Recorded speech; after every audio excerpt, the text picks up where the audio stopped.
তাহতাকুমুন নার। সাদাকাল্লাহুল আযীম। বাংলাদেশ খেলাফত মজলিস ময়মনসিংহ জেলা শাখা কর্তৃক আয়োজিত আজকের এই বৃষ্টি বিঘ্নিত গণসমাবেশে উপস্থিত সংগ্রামী সভাপতি, উপস্থিত বাংলাদেশের অন্যতম শীর্ষ আলেমে দ্বীন শাইখুল হাদিস হযরত মাওলানা আব্দুল হক হাফিজাহুল্লাহ, উপস্থিত বাংলাদেশ খেলাফত মজলিসের কেন্দ্রীয় ও জেলা নেতৃবৃন্দ, সংগ্রামী তৌহিদি জনতা, বিভিন্ন থানা উপজেলা থেকে সমবেত আমার প্রাণপ্রিয় সহকর্মী বৃন্দ, নেতাকর্মী ভাইয়েরা, সর্বপ্রথম আমি আপনাদেরকে অভিনন্দন জ্ঞাপন করছি, শুকরিয়া জানাচ্ছি যে প্রবল প্রতিকূল আবহাওয়াকে উপেক্ষা করেও আপনারা আজকের ময়মনসিংহের ঐতিহাসিক সমাবেশে বিপুল পরিমাণ জনশক্তি, জনগণ আপনারা উপস্থিত হয়ে আমাদের চলমান এই সংগ্রামকে শক্তিশালী করেছেন।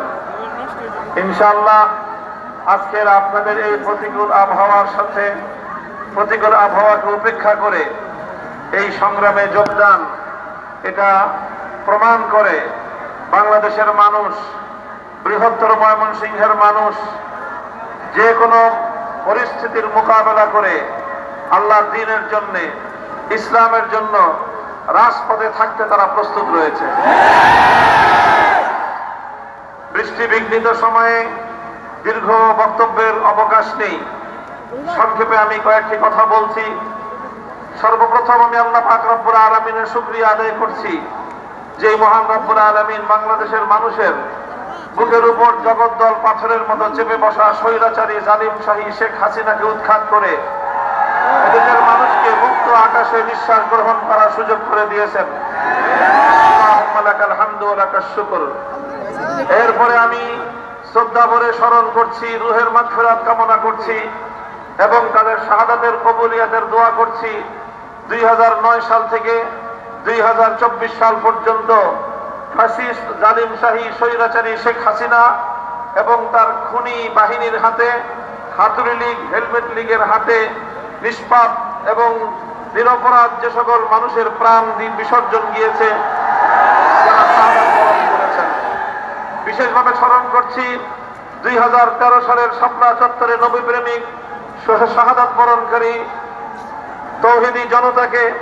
স্মরণ করছি 2021 সালের দেশ এবং ইসলামের স্বার্থে হেফাজতে ইসলামের যে সকল বীর শহীদরা শাহাদাত বরণ করেছেন।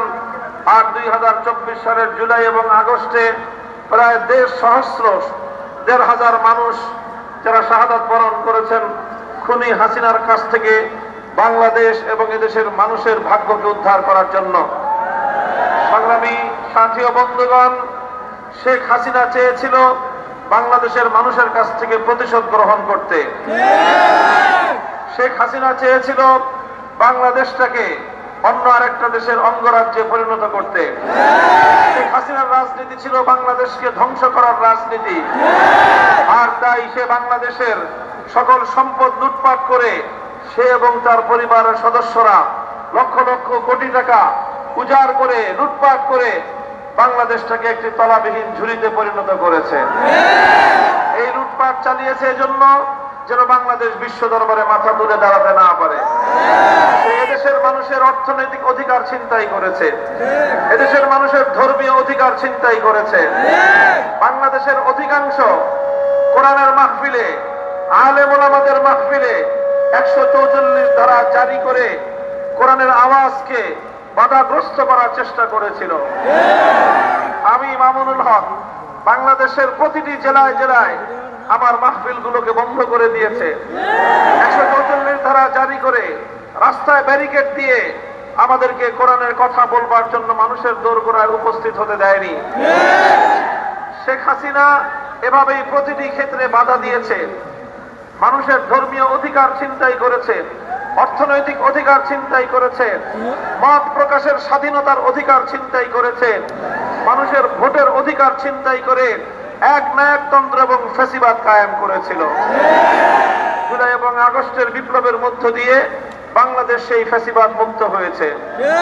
আমি বলতে চাই, শেখ হাসিনা বড় ধরনের যেই কাজগুলো করেছে সেটা হলো দেশের বিরুদ্ধে দেশের স্বাধীনতার বিরুদ্ধে, মুসলিম জাতিসত্তার বিরুদ্ধে এবং ইসলামের বিরুদ্ধে। সংবিধান থেকে আল্লাহর উপর অবিচল আস্থা এবং বিশ্বাস তুলে দিয়েছে, অথচ বাংলাদেশের মুক্তিযুদ্ধ হয়েছিল ইনশাআল্লাহ বলে। ইনশাআল্লাহর অর্থই হলো আল্লাহর উপর অবিচল আস্থা এবং বিশ্বাস। বাংলাদেশ স্বাধীন হয়েছিল কোরআন সুন্নাহ বিরোধী কোনো আইন তৈরি না করার অঙ্গীকারের ভিত্তিতে। শেখ হাসিনা সেই অঙ্গীকার ভঙ্গ করে বাংলাদেশের সমকামিতা, ট্রান্সজেন্ডারের নামে নানা রকম ইসলাম বিরোধী আইন, উপধারা এবং ইসলাম বিরোধী শিক্ষা ব্যবস্থাকে দেশের জাতীয় শিক্ষা ব্যবস্থার উপর চাপিয়ে দিয়ে আমার দেশের কোমলমতি শিক্ষার্থীদেরকে ইসলাম বিরোধী ভাবধারায় পরিচালিত করবার ষড়যন্ত্র করেছিল। আমরা পরিষ্কার ভাষায় বলতে চাই, শেখ হাসিনাকে উৎখাত করেছি নতুন কোন ইসলাম বিদ্বেষী শক্তিকে বাংলার ক্ষমতার মসনদে দেখবার জন্য নয়। প্রফেসর ডক্টর ইউনূস সাহেবের নেতৃত্বাধীন অন্তর্বর্তীকালীন সরকারকে এখনো পর্যন্ত আমরা সহযোগিতা দিয়ে যাচ্ছি এবং আগামী দিনেও আমাদের সহযোগিতা করে যাওয়ার ইচ্ছা আমাদের আছে, কিন্তু সেই ইচ্ছাটা সরকারেরও থাকতে হবে। সরকারকেও বুঝতে হবে এদেশের ধর্মপ্রাণ মুসলমানদের সহযোগিতা ছাড়া এই দেশে সরকার পরিচালনা করা সম্ভব নয়। আমরা দেশের প্রশ্নে, মানবতার প্রশ্নে, ইসলামের প্রশ্নে কারো সঙ্গে আপোষ করতে প্রস্তুত না। যদি ইসলাম বিরোধী এজেন্ডা হিন্দুত্ববাদীদের পক্ষ থেকে চাপিয়ে দেওয়ার চেষ্টা করা হয়, সেটাকেও আমরা প্রতিহত করতে প্রস্তুত। ইসলাম বিরোধী কোনো এজেন্ডা যদি পশ্চিমা সভ্যতার পক্ষ থেকে, পশ্চিমের পক্ষ থেকে আমার দেশে আমদানি করবা অথবা চাপিয়ে দেওয়ার চেষ্টা করা হয়, সেটাকেও আমরা রুখে দেওয়ার জন্য প্রস্তুত। হিন্দুত্ববাদী শিক্ষা ব্যবস্থাকে উৎখাত করার জন্য আমরা সংগ্রাম করে যাচ্ছি। অন্তর্বর্তীকালীন সরকার, শেখ হাসিনার সরকারের পরে ডক্টর ইউনূসের সরকার, আমরা লক্ষণ কিন্তু ভালো দেখতেছি না। আমরা এখন খুব ঠান্ডা মাথায় স্বাভাবিক ভাষায় আমরা কথা বলতেছি, আমাদের কথাগুলো বুঝবার চেষ্টা করেন। দুটি পয়েন্টে আমি সুনির্দিষ্টভাবে স্পষ্ট করছি আমাদের অবস্থান এবং বক্তব্য। শিক্ষা ব্যবস্থা, এটা আমাদের অত্যন্ত গুরুত্বপূর্ণ, প্রায়োরিটির ভিত্তিতে প্রাধান্যযোগ্য একটি ইস্যু। শিক্ষা ব্যবস্থায় হিন্দুত্ববাদ যেমন আমরা বরদাস্ত করব না, নাস্তিকবাদ আমরা বরদাস্ত করব না। কাজেই শিক্ষা কমিশনের মধ্যে যে সকল নাস্তিক মুরতাদদেরকে অন্তর্ভুক্ত করে আমার দেশের আগামী দিনের শিক্ষা ব্যবস্থায় সংস্কার করবার আপনারা চেষ্টা করছেন, এই নাস্তিক মুরতাদ রাম বামদেরকে এখান থেকে সরাতে হবে। সুনির্দিষ্টভাবে আমি দুটি নামের কথা বলছি, কায়সার মামুন এবং সামিনা লুৎফা। এই দুই কুলাঙ্গারকে শিক্ষা কমিশনে আমরা দেখতে চাই না। ট্রান্সজেন্ডারের নামে সমকামিতা, সমকামিতার অসভ্যতা, নোংরামি বাংলাদেশে বরদাস্ত করা হবে না। ম্যারিটাল রেপ, বৈবাহিক ধর্ষণ, এক নতুন আইনের ধারা সংস্কার করে অন্তর্ভুক্ত করার পায়তারা চলছে। অর্থাৎ বৈবাহিক সম্পর্কের পরেও স্বামী স্ত্রীর শারীরিক সম্পর্ক কোনোভাবে যদি তারা প্রমাণ করতে পারে যে সেই মিলনের মধ্যে স্ত্রীর অথবা স্ত্রীর সম্মতি ছিল না, এটাকে ধর্ষণ নামে আখ্যায়িত করে তারপরে তার স্বামীর বিরুদ্ধে কোরআন সুন্নাহ এবং আইন অনুযায়ী তার বৈধ স্বামীর বিরুদ্ধে মানবতা বিরোধী ধর্ষণের মামলা হবে। এই চলছে বাংলাদেশের ষড়যন্ত্র বাংলাদেশের বিরুদ্ধে। গর্ভধারণ, জোরপূর্বক গর্ভধারণকে মানবতা বিরোধী অপরাধ হিসেবে আন্তর্জাতিক মানবতা বিরোধী অপরাধ ট্রাইব্যুনালের মধ্যে বিচার করার আয়োজন তারা করতেছে। আমরা স্পষ্ট ভাষায় বলতে চাই, এই সকল ট্রান্সজেন্ডারের নামে সমকামিতা, বৈবাহিক রেপ নামে, বৈবাহিক ধর্ষণের নামে এদেশের ইসলাম প্রবর্তিত বৈধ সম্পর্কগুলোর উপর খবরদারি করা, গর্ভধারণের নামে ইসলাম বিরোধী কোন এজেন্ডা বাস্তবায়ন করার চেষ্টা করলে আমরা কারবালা তৈরি করব। কারবালা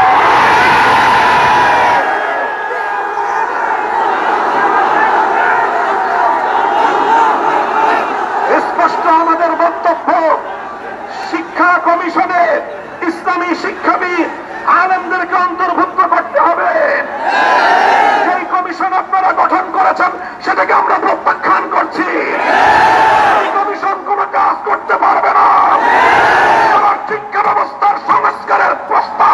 পারবে না। সামিনা লুৎফা এবং কায়সার মামুনকে আমরা প্রয়োজনে অবাঞ্ছিত ঘোষণা করব। শিক্ষা ব্যবস্থা এবং ইসলাম বিরোধী, কোরআন সুন্নাহ বিরোধী কোন আইনের প্রশ্নে কোন আপোষ চলবে না। আমাদের আজকের ঘোষণার পর যদি কোনো পদক্ষেপ গ্রহণ না করা হয়, আমরা আবার শাপলা চত্বরে যাব, আবার রক্ত দেব, আবার শহীদ হব, ইসলাম বিরোধী এজেন্ডাগুলোকে আমরা রুখে দেব। প্রস্তুত থাকবেন তো ইনশাআল্লাহ? আমাদের চূড়ান্ত সফলতা, চূড়ান্ত গন্তব্য আল্লাহর জমিনে আল্লাহর খেলাফত কায়েম করা, মানব রচিত তন্ত্রমন্ত্রের জাপাকল থেকে দেশ জাতিকে মুক্ত করে আল্লাহর জমিনে আল্লাহর প্রদত্ত রাজনৈতিক বন্দোবস্ত, খেলাফতের ব্যবস্থা বাস্তবায়ন করবার জন্য আমাদের সংগ্রামকে আমরা অব্যাহত রাখবো ইনশাআল্লাহ। বাংলাদেশ খেলাফত মজলিস, যুব মজলিস, ছাত্র মজলিসের পতাকা তলে সংঘবদ্ধ হয়ে এই সংগ্রামকে সামনের দিকে অগ্রসর করবার জন্য আপনারা প্রস্তুত থাকবেন তো ইনশাআল্লাহ? ইনশাআল্লাহ আমরা আছি আপনাদের সাথে। দেখা হবে রাজপথে, কথা হবে স্লোগানে ইনশাআল্লাহ। খোদার আকাশ, খোদার জমিন, খোদার আকাশ, খোদার জমিন, এই সমাজ ভাঙতে হবে, এই সমাজ ভাঙতে হবে ইনশাআল্লাহ। এভাবেই অব্যাহত সংগ্রামের মধ্য দিয়ে আমরা হয়তো খেলাফত, নয়তো শাহাদাত, হয়তো খেলাফত, শাহাদাতের রক্ত পেরিয়ে জান্নাতে পৌঁছবো, আর না হয় গাজী হয়ে খেলাফত নিয়ে ঘরে ফিরবো। আল্লাহ পাক রব্বুল আলামিন আপনাদের সকলকে তৌফিক দান করুন। প্রতিকূল আবহাওয়া উপেক্ষা করে বিপুল পরিমাণ জনতার উপস্থিতিতে আজকের এই সমাবেশ সাফল্য মণ্ডিত হওয়ায় আল্লাহর শুকরিয়া আদায় করছি। আপনাদের সকলকে অভিনন্দন, শুকরিয়া জ্ঞাপন করে বক্তব্য শেষ করছি। وآخر دعوانا أن الحمد لله رب العالمين. نصر من الله وفتح قريب. سبحان الله وبحمده.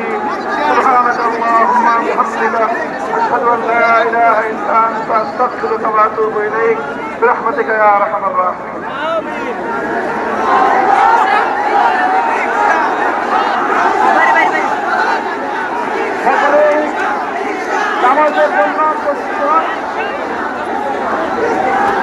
সংগ্রামী সাথী বন্ধুগণ, আপনারা যারা আজকের আয়োজনে বৃষ্টিকে উপেক্ষা করে এসেছেন, সকলকে বাংলাদেশ খেলাফত মজলিস ময়মনসিংহ জেলা শাখার পক্ষ থেকে আন্তরিক মোবারকবাদ।